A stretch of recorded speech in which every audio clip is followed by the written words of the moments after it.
Time My Collection on YouTube. You can find and follow me on Instagram at Time My Collection. And this is my watch collection. State of my collection. What I have, what I like about them. On some of them, what I don't like about them. And my journey. What I have in front and why. So I'm looking forward to sharing that with you guys because I've got 1,000 followers on Instagram now. I don't have nothing to give away, so I feel like, okay, I can do a state of the collection now. I think it's worthy. And I look forward to sharing the experience of the watches I have and why I've got them. On Instagram, I've been taking photos for around 8-9 months, I think. Around March 2020, taking photos of watches, and I enjoyed it. I really enjoyed it. I really enjoyed being able to take a photo, upload it to Instagram, and not have a feeling as if I'm showing off. I really enjoyed being able to look at someone else's photo, seeing maybe a Grail at the time or a watch that I know is super expensive, and they might be doing something so casual with it, and they're not showing off. They're just showing their watch, their experience, and the watch community is so open to that. It's fantastic, and that's why I've just had more motivation to just keep on sharing and looking and just seeing what's going on. I've learned a lot. I've learned a lot from just seeing people and their experiences. When you take a bit of time to actually read someone's post or watch someone's video, you learn a lot, and you find out loads of little things that you may have not known, which after you do know, especially if it's about one of the pieces that you own, it just adds to the connection with you and your watch. My experience with watches, I have bought watches from over 15 years ago. However, I sold all of those apart from one. And the reason why I didn't sell this one is because I think I got this, I don't know what year I got this. This is an Aqua Master chronometer, 100 meters quartz watch. The reason why I never sold this is because this was quite expensive for me. I was young, and I actually asked my mum for money to buy this. So she helped me buy this watch, and that's why I never sold it. However, I bought loads of other watches that I've got, like diamond stuff, which I didn't like anymore. And I guess anyone, no matter what age you was, 15, 21 or 35, depending on what age you are now watching this video, when you was younger, you've probably got an image of a shirt, jeans, or a jacket or a jumper that you will not wear in your current life now, because that is just not your vibe at the moment. And I was into like diamond watches, and that's not my vibe at the moment. So they all got sold. But this was my first watch. This doesn't come on a leather strap, and this is an aftermarket strap, because these watches, they're pretty hard to find at the moment anywhere online, because I think they're so old. They were so popular in their time, but now they're so old. It's hard to get replacement straps. I found a shop that said they can service them. However, they had my watch for like 2 weeks, and they just said they really couldn't get the parts at the moment, which was a shame. But I'm going to give them another chance, because the top dial, you can see, is not lining up on 0. And that is annoying me. Although I don't wear this watch every day, that is annoying me. We've got the chronograph that is still working after so many years. However, the top dial is just not lined up properly, which I am prepared to get that fixed, just so that when I want to play with it, like now, it works.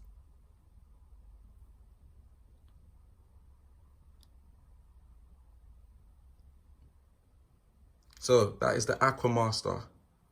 Super, super. I think this can be called vintage. If you've seen this watch before, or you know of the brand, I think it was an American brand, let me know. But this watch, I've had good memories with this watch. It comes on a plastic strap, plastic rubbery strap, and it has a plastic case as well. They normally damage as well, to be fair, because they get hot in the summer, cold. They normally like get a little slit, and then the slit becomes a tear, and then it just falls off. But it's the look. So I would actually buy a new one again, just to give me that nostalgia of how the Aqua Master looks. They came in loads of different colors. And I really like this watch. As I said, my mum helped me buy it, so I will never sell it. I will never deliberately get rid of it. 36 millimeters.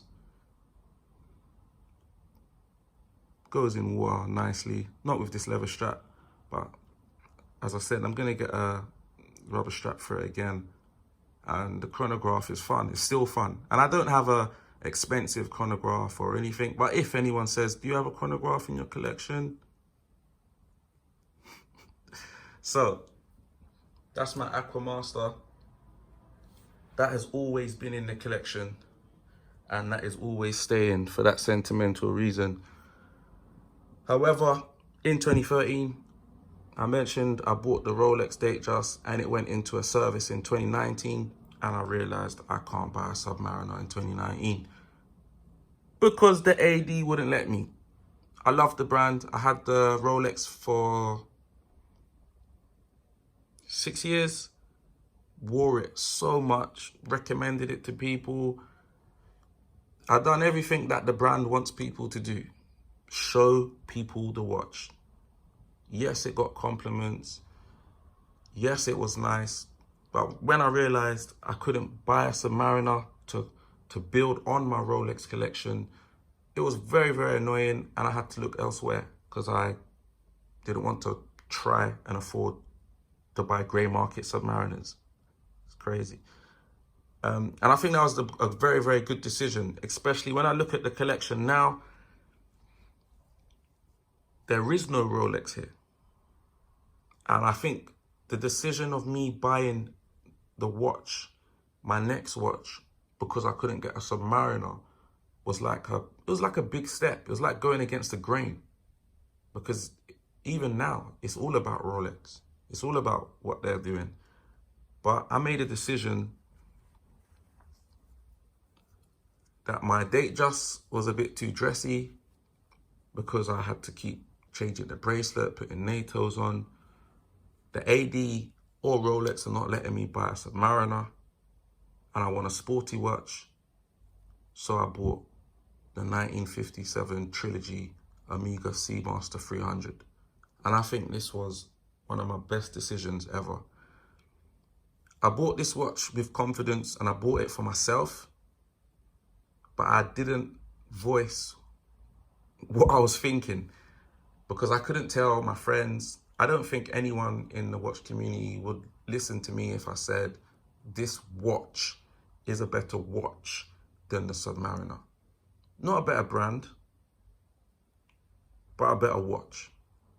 The movement, the 8806, was better than the Submariners that was out then, and it is definitely up for debate.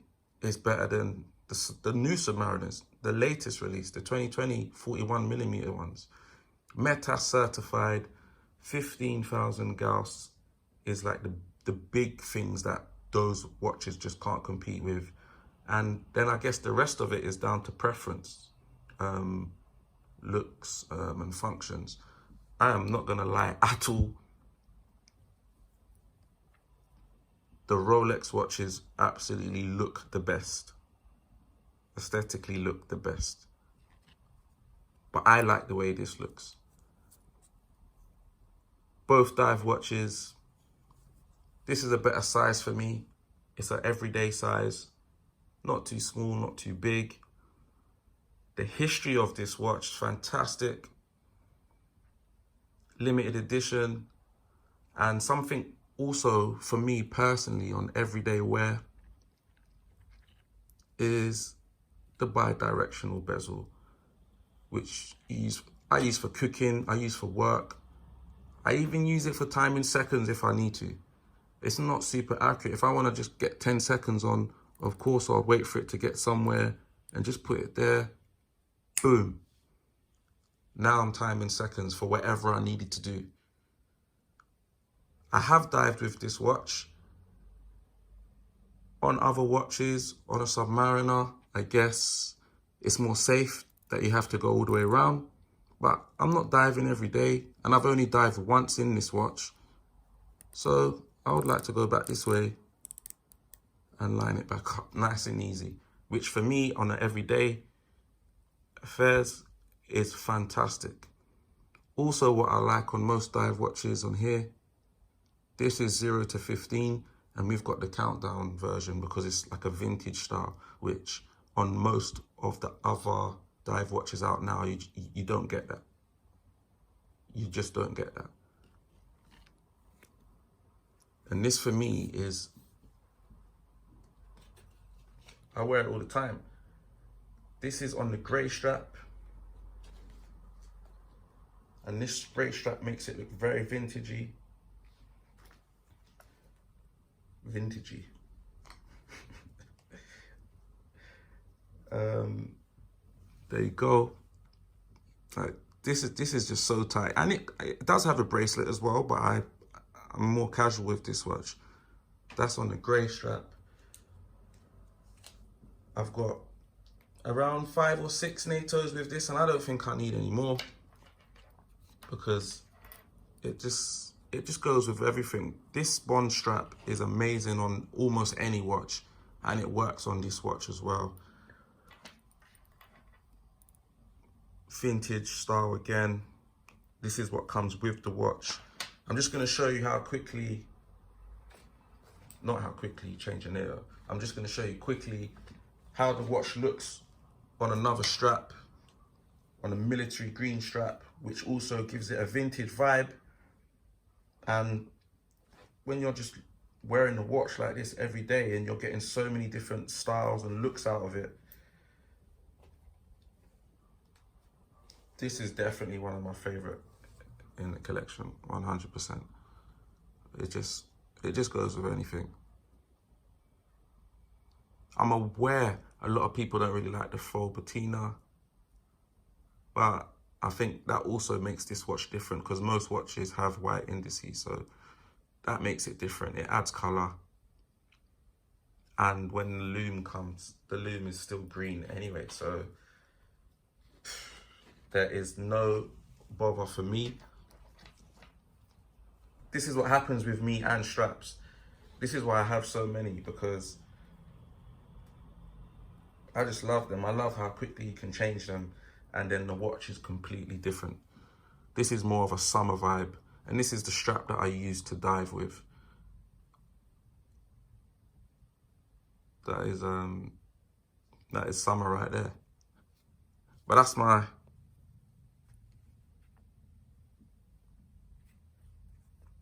second watch of the collection, and it's the second one. As we know, the Rolex isn't here anymore because once I got it back from the service, I started to not really like the brand because I couldn't get my Submariner, a Submariner. And when I just started to see the forums, there was just a real vibe about Rolex, which I just thought I'd rather get rid of it now. And to be fair, I sold it just before September the 1st. So there was a lot of hype about the Wimbledon and a few other models. So the money that I received for it was worth it, completely worth getting rid of it. So I can just like wash my hands with the brands nice and early and then just grow into, not anti-Rolex, but brands that welcome me in the shop and that they want my money and they show me manners. So yeah, the next watch. By now, I've started to really be enthusiastic with watches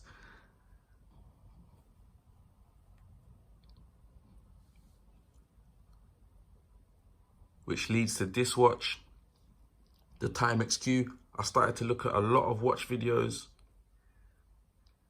and I was watching a person that was just going to watches in Japan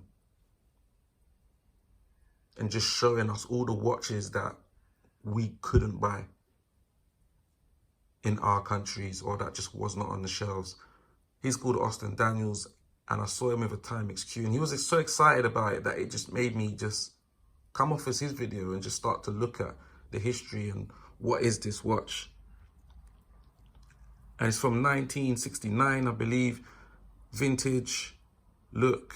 Timex released this in 1969, and I didn't have a blue dial. I didn't have a watch that could tell dual time. It doesn't have a GMT hand, but I was thinking, this is fantastic. And I'll be honest, I think the hype of this watch selling out, but coming back into stock, selling out, coming back into stock, it made it seem like it's hard to get, but it's achievable. And I do think that helped me, or influenced me, to buy this watch. And I know I realized that I started to like vintage watches, like modern watches, but with like vintage style.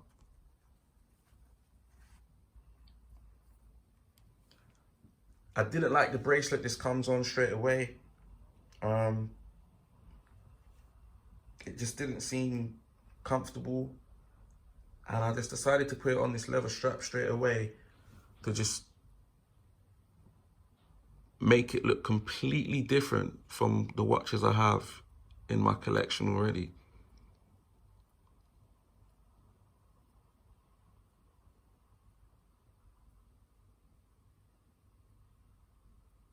And I know these are popular. I think they're heavily back in stock now.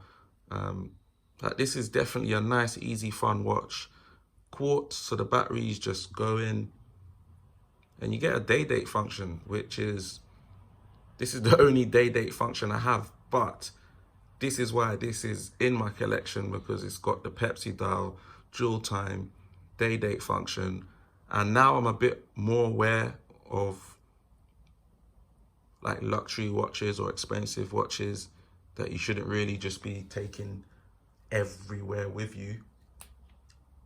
Just being cautious. This is something that I would just pick up and put on, because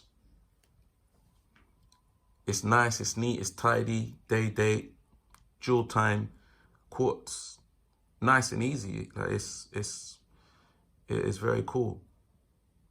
So I'm happy I got this one. I was influenced by the hype, as I said, but once the watch has come and what I see of it, knowing that it's vintage as well, I really like it.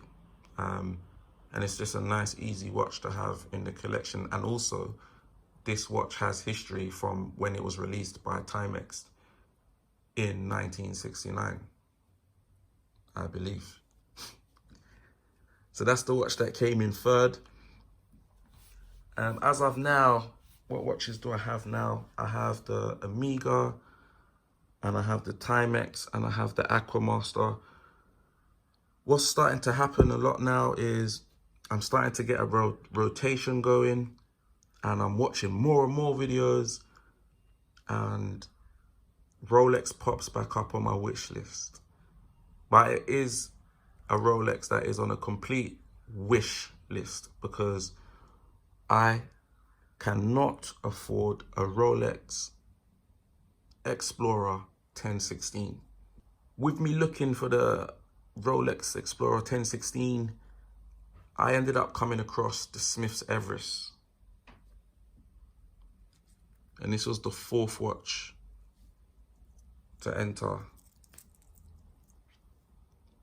my current collection, the Smith's Everest. You buy this watch from Time Factors. It was quite popular when I bought it. Now I think they're extremely popular. So popular that they've made many changes to the dial now. There's a new logo, and I think there's even a new movement on the Smiths that you can buy now from Time Factors. A Rolex 1016 wasn't coming anytime soon, and this was just filling in all the gaps. 36mm. The finish of this watch is great, and it's not expensive at all. The finish of this watch is great. This strap doesn't come with it. This is a monster strap for this watch. And how simple it is with the 369 black dial, Jubilee bracelet. The loom is great. Mercedes hands, lollipop second hands. Like, this watch is fantastic. So comfortable, so light. I was about to say so small, but it's not so small. It's 36mm, and that is fine. It's not small. But it just adds. It adds to the collection, adds to the variety, adds to the size. So this is a more casual watch for me. I still give it responsibility. It still has to perform. I still wear this watch a lot because it looks great and it is great.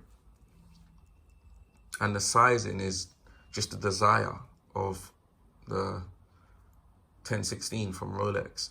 I've done a video on this, another video. You can check that out on my channel. As I believe, I nearly said it.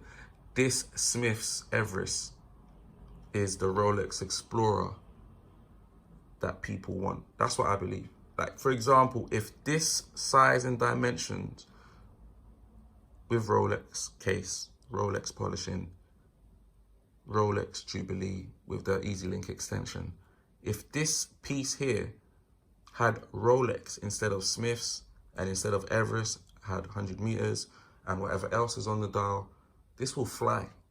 For the sizing, the looks, this will fly.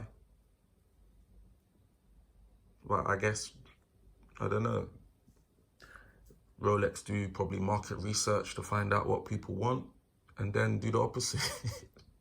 I don't know. But this watch is fantastic, and it is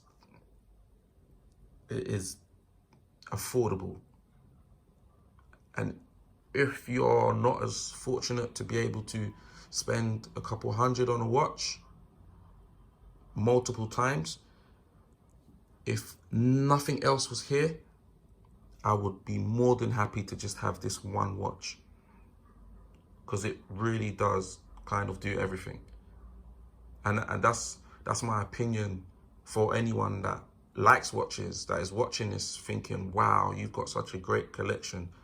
Thank you, I appreciate that. However, if you can't build a collection, I highly recommend this can be your watch that will satisfy you and be able to do most things that all these watches can do. Don't have to have it on a bracelet, don't have to have it on a Jubilee. This can have 20mm NATOs as well. This watch is very versatile. The movement is not as great as the movements that are certified from wherever on the luxury watches. However, once again, for the price and the value, in a few weeks or a month, if it's a minute or 2 minutes fast, take a minute and a half, just reset it, and you are very, very good with the Smith's Everest. This is a very, very good watch. Moving on, so now we've had the Aqua Master, the Omega, the Timex, the Smith's. Right now, I have the Timex. I can't say it's a GMT. It's not a GMT. But for the collection state, I would tell myself it's a GMT. So that was burning me. And I wanted a GMT. Once again,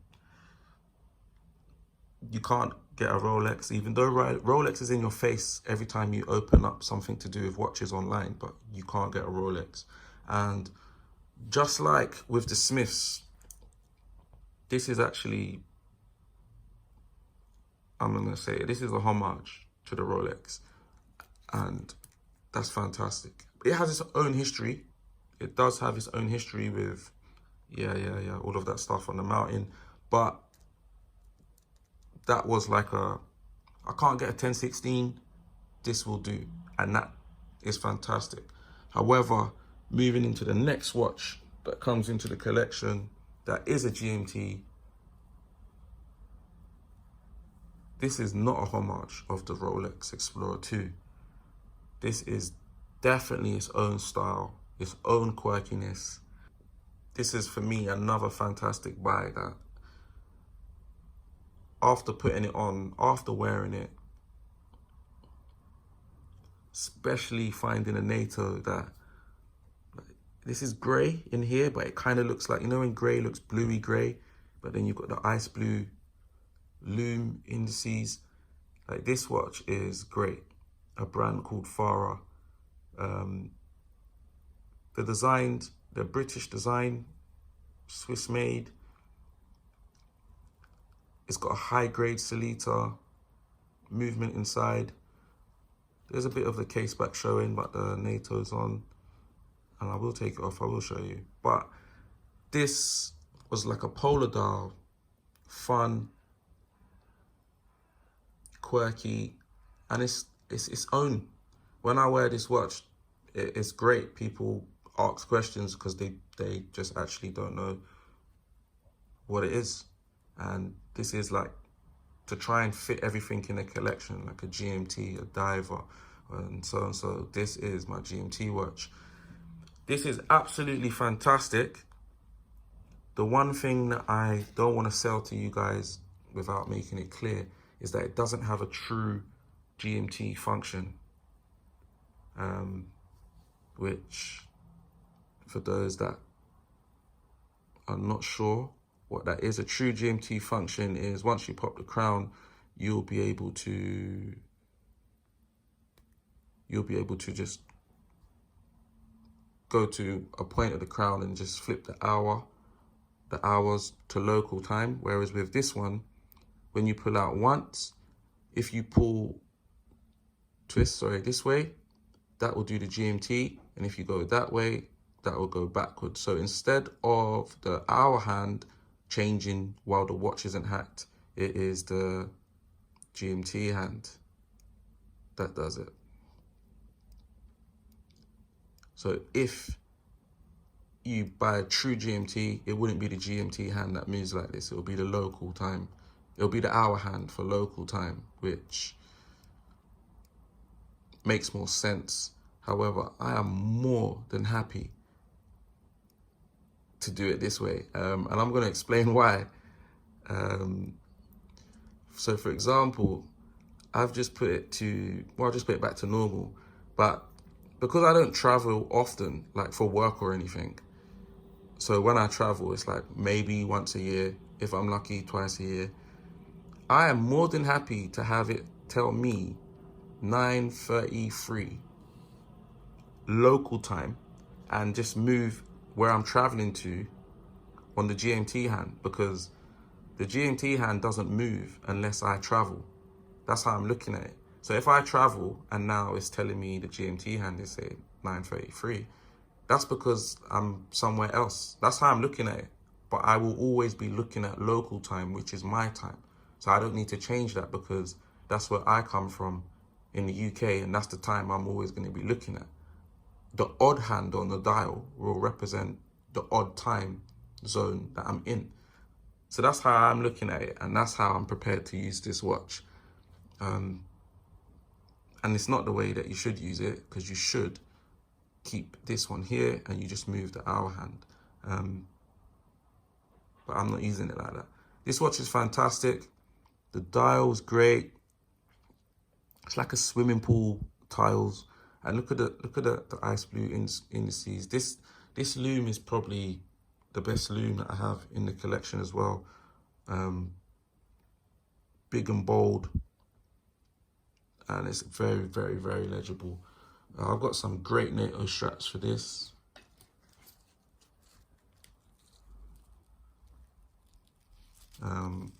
And these are the only NATO straps that I have for this watch. It does not need anything more, because I don't travel all the time, so it does not need anything more. This is the casual one that I wear it with if I'm wearing it here, UK, and depending on if I'm going on a ski trip, it's going to be this. If I'm going hiking somewhere, it's going to be this. and hopefully if I'm going desert-y, it'll be this.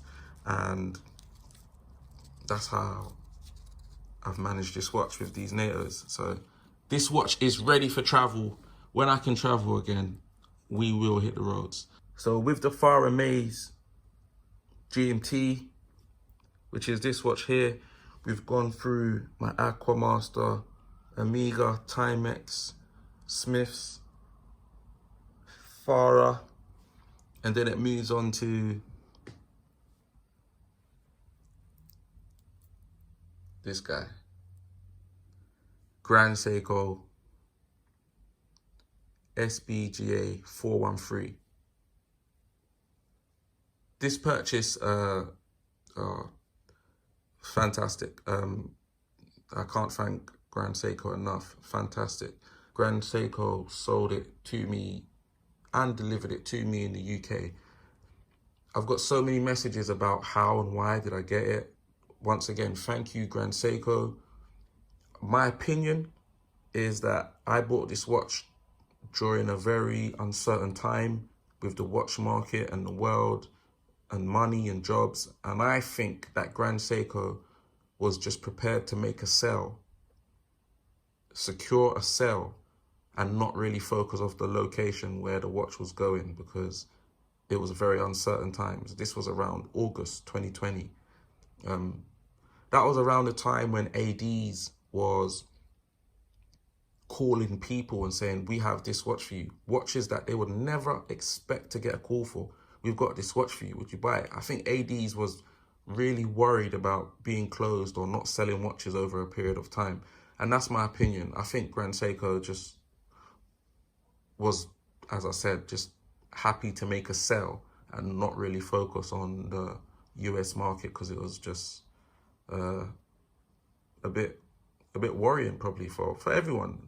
Worrying if you're going to lose your job, if your shop's going to close or lose profit and so on. So that's how I've got this watch, and this watch is fantastic. This is the only watch I have that I have not taken off the bracelet, ever. Ever. It's titanium, so it's very, very light. I know that's a big con for most people, but for me, that just adds to the collection again. It's the one titanium watch I have.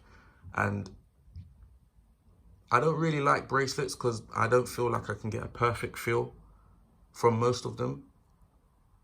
But as this is titanium and it's light, it just really, really helps being comfortable on the wrist. And this is a dress watch, and I did buy this almost to like replace my Datejust, because my Datejust was like a dressy watch. This is my dress watch now, and I think this was a great decision to use that money to buy this, especially at the time that I did, because now this watch there's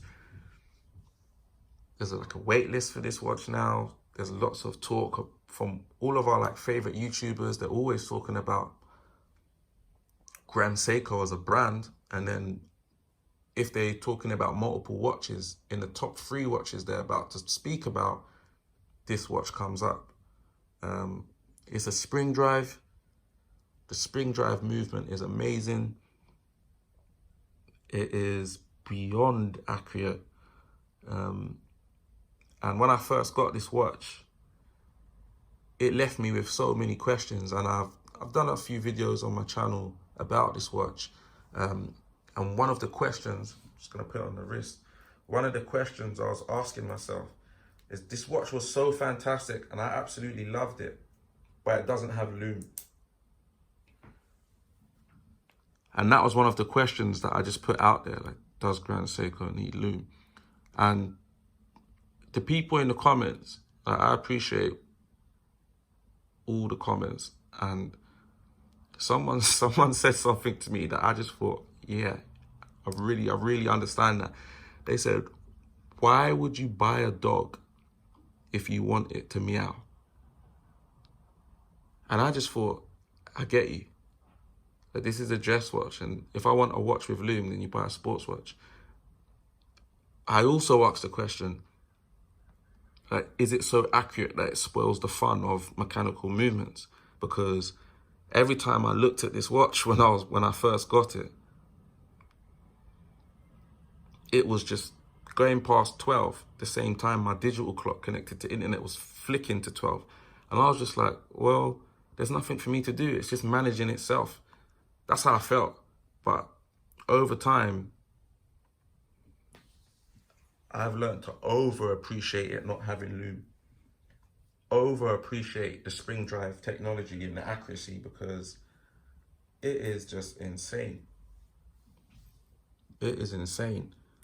I wouldn't recommend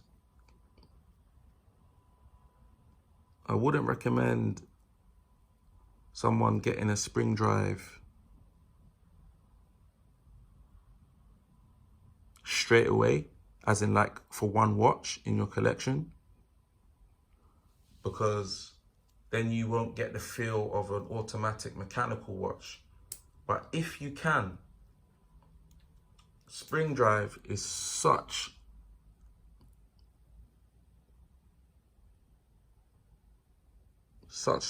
a good movement that if you can have the best of both, I would highly recommend have your automatic watch, have your mechanical watch, but get a spring drive, because it's absolutely crazy. And this watch is just, it's titanium. It does not have a bezel. The dial is absolutely crazy. Spring drive. It adds so much to my collection, because there is no other watch like this. The sweep,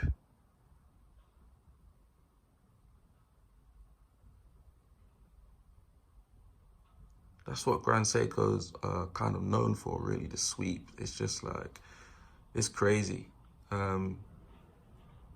It's crazy. I could speak about this watch all day. SBGA 413.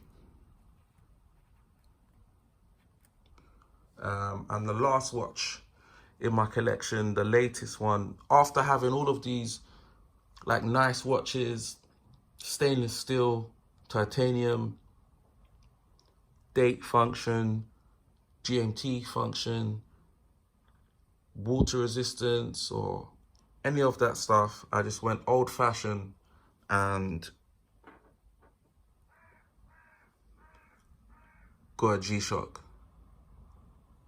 And this is a tough solar G-Shock, and it's the batteries. I live in London and it's not sunny all the time, but I keep it by the window, and it's always ready to perform. It gets its own multi-band transmissions to make sure the timing's always accurate. And it's fantastic. It does everything for me that if a watch isn't set and I need to just quickly go out, pick this up. It's got a little auto light feature like most of them, so there's no lume needed. It's just on the screen, it just lights up. This watch is fantastic. And I would recommend the G-Shock to anybody. I've heard it can withstand so much. I haven't put it under so much pressure yet. But it is very good to just have as like the beta watch, with respect, the beta watch, and it just does kind of everything for dual time. Like a GMT, this can tell times in other countries. You can have it set, stopwatch, your chronograph, your date, your month, the day. It has everything. It has everything here. Water resistance, 200 meters. So I think it can do everything that all of these watches here can do, apart from be on the wrist at a wedding like the Grand Seiko. So this watch is for value as well. Once again, if you can't, or you're not able to afford multiple watches over £100 or £1,000 or something, the Smiths the greatest introduction to like a mechanical watch. And if you can't get one of these, the G-Shock, you can't go wrong with a G-Shock. That's my collection. Let me know what you like. What's your favorite of my collection? What would you wear differently in my collection? Would you wear the 1957 Seamaster on the bracelet? Or are you happy with the NATOs? Would you wear these on the NATOs and not the bracelet? I have seen people wear leather straps with this, but it's just not needed. But if you would wear it differently, let me know. I'm not even gonna ask the question, would you sell this? We can't sell this. Mum helped us pay for it. Farah, the Maze GMT. Would you pull the trigger on a micro band that you're not really sure about, but it just looks cool? I did, it is cool. I love it. What would you do differently? Thank you. It's a long one, but I enjoyed it. I hope you enjoyed it. I'm now just looking at these watches thinking, wow, I appreciate having them, and I don't know what will happen next with the collection. I really don't intend to get rid of any of these watches. Some people have got over 20, and I don't know how they do that. I think I have everything I need from my life and the things that I'll be doing. Of course, there's some watches that I want. The OPs, the Rolex OPs, I really do want, but can I get them? Seamasters 2021, the bronze gold one, but can I afford to buy it? I'm willing to gamble on it, but I don't want to gamble on it if in 3 years the bronze is going to start oxidizing and just be basically a bronze watch, not a gold watch. So yeah, there's definitely watches that I want, but for now, this is my collection and I'm happy with it, and I don't think anything's going to change anytime soon. So thank you. I hope you enjoyed watching and listening to my collection.